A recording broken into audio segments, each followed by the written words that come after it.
ओम शांति। 29 सितंबर 2025 की बाप दादा की मुरली सुनेंगे। आज की मुरली में बाबा ने कहा, मीठे बच्चे, बाप आए हैं तुम्हें ज्ञान का तीसरा नेत्र देने, जिससे तुम सृष्टि के आदि मध्य अंत को जानते हो। प्रश्न, शरीरी शक्तियाँ ही कौन सी बात हिम्मत के साथ समझा सकती है? उत्तर, दूसरे धर्म वालों को यह बात समझाना है कि बाप कहते हैं तुम अपने को आत्मा समझो, परमात्मा नहीं। आत्मा समझकर बाप को याद करो तो विकर्म विनाश होंगे और तुम मुक्तिधाम में चले जाएंगे। परमात्मा समझने से तुम्हारे विकर्म विनाश नहीं हो सकते। यहाँ बात बहुत हिम्मत से शरीरी शक्तियाँ ही समझा सकती है। समझाने का भी अभ्यास चाहिए। गीत, नयनहीन को राह दिखाओ प्रभु। ओम शांति। बच्चे अनुभव कर रहे हैं, रूहानी याद की यात्रा में कठिनाई देखने में आती है। भक्ति मार्ग में दर दर ठोकरें खानी ही होती है। अनेक प्रकार के जप तप यज्ञ करते, शास्त्र आदि पढ़ते हैं, जिस कारण ही ब्रह्मा की रात कहा जाता है। आधा कल्प रात, आधा कल्प दिन। ब्रह्मा अकेला तो नहीं होगा ना? प्रजापिता ब्रह्मा है तो जरूर उनके बच्चे कुमार कुमारियाँ भी होंगे, परंतु मनुष्य नहीं जानते हैं। बाप ही बच्चों को ज्ञान का तीसरा नेत्र देते हैं, जिससे तुमको सृष्टि के आदि मध्य अंत का ज्ञान मिला हुआ है। तुम कल्प पहले भी ब्राह्मण थे और देवता बने थे। जो बने थे वही फिर बनेंगे। आदि सनातन देवी देवता धर्म के तुम हो। तुम ही पूज्य और पुजारी बनते हो। अंग्रेजी में पूज्य को वर्शिपर दी और पुजारी को वर्शिपर कहा जाता है। भारत ही आधा कल्प पुजारी बनता है। आत्मा मानती है हम पूज्य थे, फिर हम ही पुजारी बने हैं। पूज्य से पुजारी फिर पूज्य बनते हैं।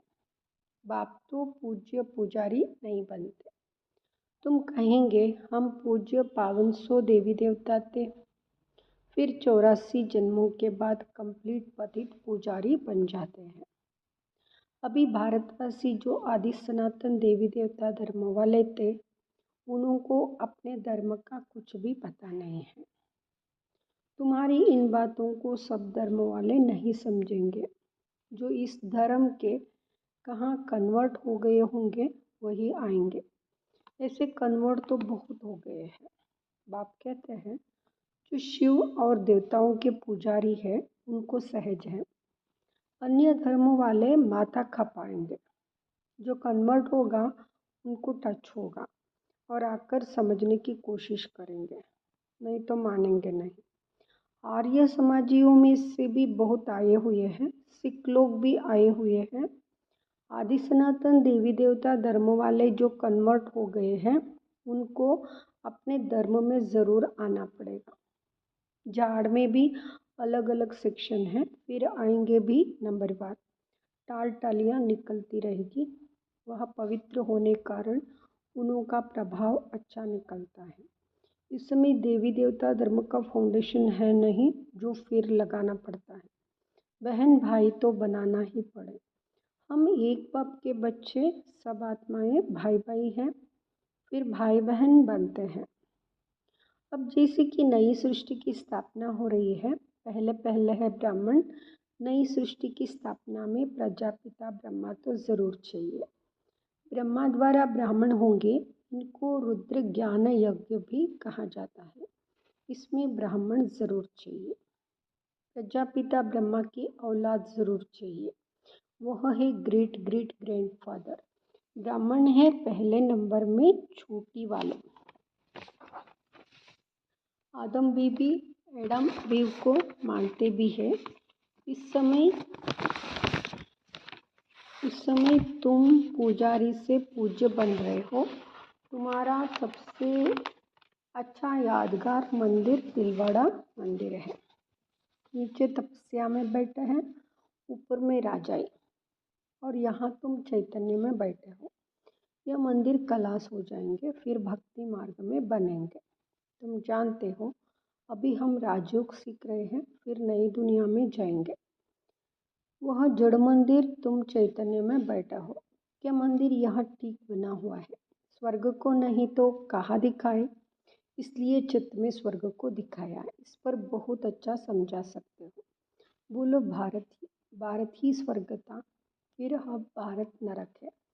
इस धर्म वाले जट समझेंगे। हिंदुओं में भी देखेंगे तो अनेक प्रकार के धर्मों में जाकर पड़े हैं। तुमको बहुत मेहनत करनी पड़ती है निकालने में। बाबा ने समझाया है, अपने को आत्मा समझ मामे कम याद करो, बस, और कुछ बात ही नहीं करना चाहिए। जिनका अभ्यास नहीं है उनको तो बात करनी भी नहीं चाहिए, नहीं तो बीके का नाम बदनाम कर देते हैं। अगर दूसरे धर्म वाले हैं तो समझाना चाहिए कि यदि तुम मुक्तिधाम में जाना चाहते हो तो अपने को आत्मा समझो, पाप को याद करो। अपने को परमात्मा नहीं समझो। अपने को आत्मा समझ पाप को याद करेंगे तो तुम्हारे जन्म जन्मांतर के पाप कट जाएंगे और मुक्तिधाम में चले जाएंगे। तुम्हारे लिए यह मनमना भव का मंत्र ही बस है, परंतु बात करने की हिम्मत चाहिए। शेरनी शक्तियाँ ही सर्विस कर सकती है। सन्यासी लोग बाहर में जाकर विलायत वालों को ले आते हैं कि चलो तुमको स्पिरिचुअल नॉलेज देवे। अब वह बाप को तो जानते ही नहीं, ब्रह्म को भगवान समझ के देते हैं। इसको याद करो, बस यह मंत्र दे देते हैं। जिसे किसी चिड़िया को अपने पिंजरे में डाल देते हैं, तो ऐसे इसे समझाने में भी टाइम लगता है। बाबा ने कहा था, हर एक चित्र के ऊपर लिखा हुआ हो शिव भगवान वाच। तुम जानते हो इस दुनिया में धनी बिगर सब निधन के हैं, पुकारते हैं तुम माता पिता। अच्छा, उनका अर्थ क्या? ऐसे ही बोलते रहते हैं, तुम्हारी कृपा से सुख गने रहे। अब बाप तुमको स्वर्ग के सुख के लिए पढ़ा रहे हैं, जिसके लिए तुम पुरुषार्थ कर रहे हो। जो करेगा वह पाएगा। इस समय तो सब पतित है। पावन दुनिया तो एक स्वर्ग ही है, यहाँ कोई भी सत्व प्रदान हो ना सके। सतयुग में जो सत्व प्रदान थे वही तमो प्रदान पतित बन जाते हैं। क्राइस्ट के पिछाड़ी जो अनेक धर्मों वाले आते हैं वह तो पहले सत्व प्रदान होंगे ना। जब लाखों के अंदाज में होते हो तब लश्कर तैयार होता है लड़कर बादशाही लेने। उनको सुख भी कम तो दुख भी कम। तुम्हारे जैसा सुख तो किसको मिल ना सके। तुम अभी तैयार हो रहे हो सुखधाम में जाने के लिए। बाकी सब धर्म कोई स्वर्ग में थोड़े आते हैं। भारत जब स्वर्ग था तो उन जैसा पावन खंड कोई होता नहीं। जब बाप आते हैं तभी ईश्वरीय राज्य स्थापन होता है। वह लड़ाई आदि की बात नहीं। लड़ना झगड़ना तो बहुत पीछे शुरू होता है। भारतवासी इतना नहीं लड़े हैं, थोड़े आपस में लड़कर अलग हो गए। द्वापर में एक दो पर चढ़ाई करते हैं। या चित्र आदि बनाने में भी बड़ी बुद्धि चाहिए। यह भी लिखना चाहिए कि भारत जो स्वर्ग था सो फिर नरक जैसा कैसा बना है, आकर समझो। भारत सदगति में था, अब दुर्गति में है। अब सदगति को पाने के लिए बाप ही नॉलेज देते हैं। मनुष्यों में यहाँ रूहानी नॉलेज होती नहीं, यहाँ होती है परमपिता परमात्मा में।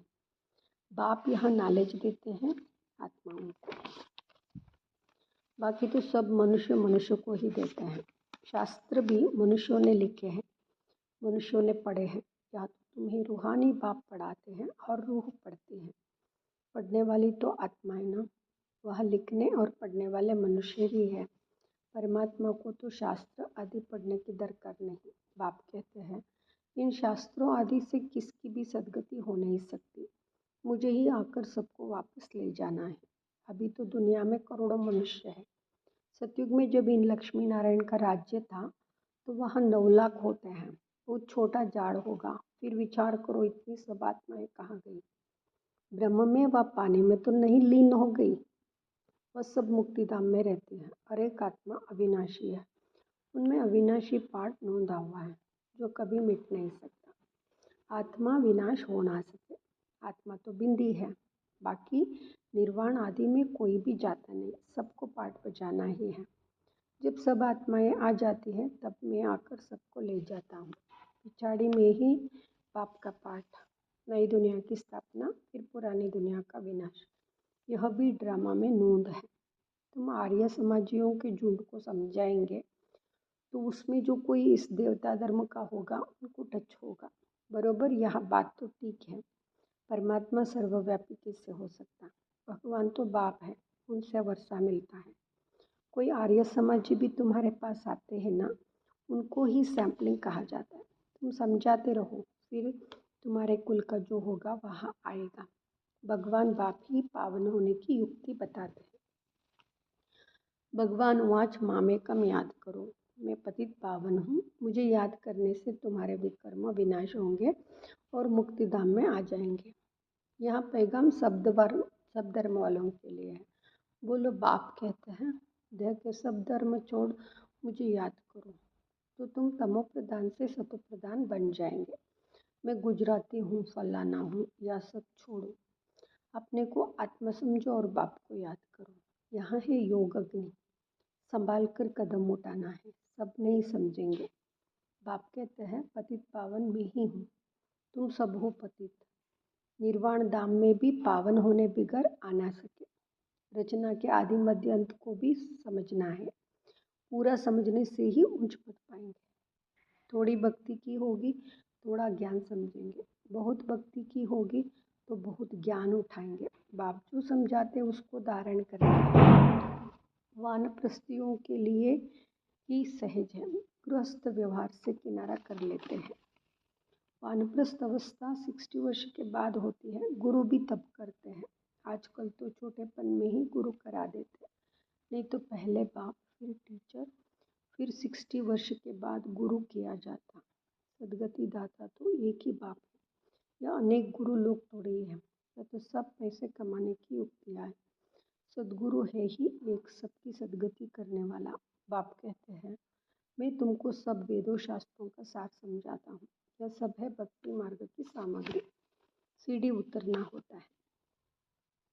ज्ञान, भक्ति, फिर भक्ति का वैराग्य। जब ज्ञान मिलता है तभी भक्ति का वैराग्य होता है। इस पुरानी दुनिया से तुमको वैराग्य होता है, बाकी दुनिया को छोड़ कहाँ जाएंगे? तुम जानते हो यहाँ दुनियाएं खत्म होनी है, इसलिए अब बेहद की दुनिया का संन्यास करना है। पवित्र बनने बगैर घर जा ना सके। पवित्र बनने के लिए याद की यात्रा चाहिए। भारत में रक्त की नदियाँ होने के बाद फिर दूध की नदियाँ बहेंगी। विष्णु को भी क्षीर सागर में दिखाते समझाया जाता है। इस लड़ाई से मुक्ति, जीवन मुक्ति के गेट खुलते हैं। जितना तुम बच्चे आगे बढ़ेंगे उतना ही आवाज़ निकलता रहेगा। अब लड़ाई लगी कि लगी। एक चिंगारी से देखो आगे क्या हुआ था। समझते हैं कि लड़ेंगे ज़रूर। लड़ाई चलती ही रहती है, एक तो के मददगार बनते रहते। तुमको भी नई दुनिया चाहिए तो पुरानी दुनिया ज़रूर ख़त्म होनी चाहिए। अच्छा, मीठे मीठे सिखलदे बच्चों प्रति माता पिता बाप दादा का याद, प्यार और गुड मॉर्निंग। रूहानी बाप की रूहानी बच्चों को नमस्ते। हम रूहानी बच्चों की रूहानी माता पिता बाप दादा को याद, प्यार, गुड मॉर्निंग, नमस्ते। धारणा के लिए मुख्य सार। ये पुरानी दुनिया अब खत्म होनी है, इसलिए इस दुनिया का संन्यास करना है। दुनिया को छोड़कर कहाँ जाना नहीं है, लेकिन इसे बुद्धि से भूलना है। निर्वाण धाम में जाने के लिए पूरा पावन बनना है। रचना के आदि मध्य अंत को पूरा समझकर नई दुनिया में ऊंच पद पाना है। वरदान, किसी भी आत्मा को प्राप्तियों की अनुभूति कराने वाले यथार्थ सेवादारी भाव। यथार्थ सेवा भाव अर्थात सदा हर आत्मा के प्रति शुभ भावना, श्रेष्ठ कामना का भाव। सेवा भाव अर्थात हर आत्मा को भावना प्रमाण फल देना। सेवा अर्थात किसी भी आत्मा को प्राप्ति का मेवा अनुभव कराना। ऐसी सेवा में तपस्या साथ साथ है। जो यथार्थ सेवा भाव है वह तपस्या का भाव अलग नहीं। जिस सेवा में त्याग तपस्या नहीं वह है नामधारी सेवा। इसलिए त्याग, तपस्या और सेवा के कंबाइंड रूप द्वारा सच्चे यथार्थ सेवादारी बनो। स्लोगन, नम्रता और धैर्यता का गुण धारण करो तो क्रोधाग्नि भी शांत हो जाएगी। अव्यक्त इशारे, अब लगन की अग्नि को प्रज्वलित कर योग को ज्वालारूप बनाओ। अभी निर्भय ज्वाला की बन प्रकृति और आत्माओं के अंदर जो तमोगुण है उसे भस्म करो। तपस्या अर्थात ज्वाला स्वरूप याद। इस याद द्वारा ही माया व प्रकृति का विकराल रूप शीतल हो जाएगा। आपका तीसरा नेत्र, ज्वालामुखी नेत्र, माया को शक्तिहीन कर देगा। ओम शांति।